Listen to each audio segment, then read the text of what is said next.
I am a bit disappointed by international community. I'm disappointed first because, if 8 million Europeans were put under siege like this for 50 days, or Jews were put under siege, or Americans were put on siege, well, forget Americans, even 8 Americans were put under siege, but I'm talking about any other. I mean, would the reaction have been the same? They make statements and there is no pressure as yet on Narendra Modi to lift the siege. So we will keep mounting the pressure. And I will tell the UN, I'm speaking on Friday, I will tell them that if there is a massacre, what are 900,000 troops doing there?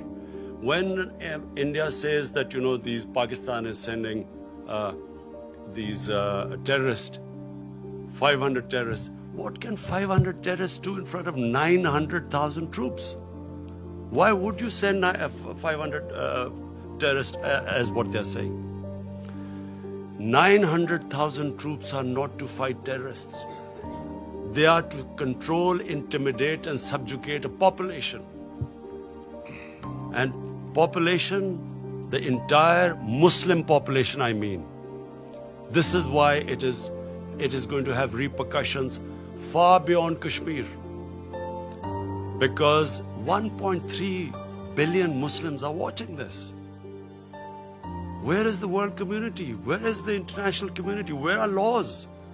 United Nations Security Council had given them that right of self-determination.